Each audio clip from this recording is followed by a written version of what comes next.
Laga hari keempat Liga 4 Sumsel mempertemukan Siti Fatimah FC dan David FC. Meski sama-sama menyerang, Sifa FC menang telak 5-0. Reza Alfarandi membuka skor menit ketiga.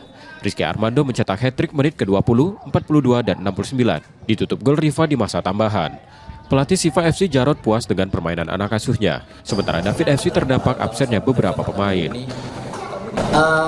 Sebenarnya kita respect juga sama tim lawan juga kan, karena kita sebenarnya nggak bicara masalah berapa banyak gol. Yang penting intinya kita harus hasil maksimal aja untuk pertandingan hari ini. Tapi dengan adanya 5 gol ini, alhamdulillah dikasih yang terbaik buat kita.